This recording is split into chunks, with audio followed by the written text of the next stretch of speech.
আসসালামু আলাইকুম প্রিয় দেশবাসী, বাংলাদেশ, প্রিয় সৌদি আরব প্রবাসী ভাই ও বোনেরা, আপনাদের কাছে বিনীত অনুরোধ, আমার এই ভিডিওটা বেশি বেশি করে শেয়ার করবেন, প্রশাসনের কাছে পৌঁছে দেবেন। আমার স্ত্রী খালি বাড়ি থাকে, আমার এক ছোট এক মেয়ে থাকে। আমার প্রতিবেশী আলাউদ্দিন আমার বউরে বয় ব্যক্তির দিকে বাইরে থেকে তাড়াই দেয় এবং মারা হুমকি দেয়।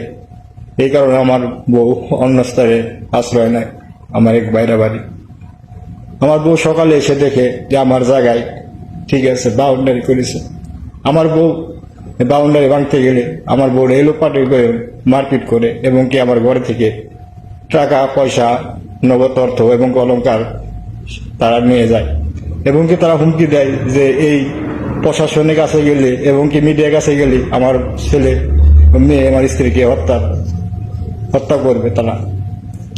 আমি প্রবাসী ভাইদের কাছে বলি, আমার দেশে কেউ নাই, আমার মাও নাই, আমার বাবা নাই, আমার একটা ভাই নাই। আমার দুটা ভাই আছে, তারা থাকে সারিয়া, তারা লক্ষ্মীপুর থাকে না। আমার বাবা আমাকে, আমার বাচ্চারা তিন ভাই, দুই জায়গায় আমাদের সম্পত্তি, আমার বাচ্চারা তিন ভাগ করে সমান করে খেয়েছে এবং কি আমার বাবা আমাকে রেজিস্ট্রি করে দিয়েছে সাপকলা 15% জায়গা, সেটার নামজারি এবং দলিল সবই আছে আমার কাছে। তারা জোর পড়বে সেরা আমার রেজিস্ট্রি করা, আমার বাবার ইজমার সম্পত্তি বাদেও এবং আমার রেজিস্ট্রি করা জায়গার মধ্যেও তারা বাউন্ডারি করে এবং বাউন্ডারি ভাঙার কথা বললে সে বলে যে আমাকে 5 লাখ টাকা চাঁদা দিতে হবে, নাহলে বাউন্ডারি ভাঙবো না। এইভাবে হুমকি দেয় আমার বউকে মারার। তা আপনাদের কাছে বিনীত অনুরোধ, আমি এক সৌদি আরব প্রবাসী, আমি এই ন্যায় বিচার চাই, আমি সুষ্ঠু বিচার চাই। আপনারা সবাই একজন প্রবাসী প্রতি আপনারা সহানুভূতি হন, আমার ভিডিওটা বেশি বেশি করে শেয়ার করবেন।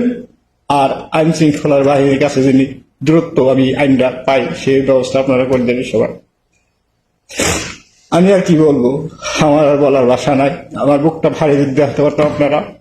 এবং কি এখানে সৌদি আরবে তার 2 ছেলে থাকে এবং কি তার এক ভাই থাকে জালাউদ্দিন, সে আমাকে বলতে দেশে আসবি না, তোকে মেরে ফেলবো, মারার হুমকি দেয় এবং কি আমার স্ত্রীকে হুমকি দেয়।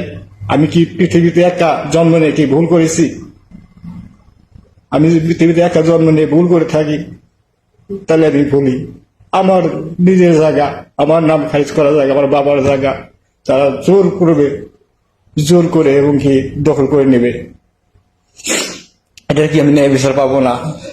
আপনাদের কাছে বিনীত অনুরোধ, আমি ন্যায় বিচার যেভাবে পাই আমার এর প্রতি আপনারা সহানুভূতি হবে।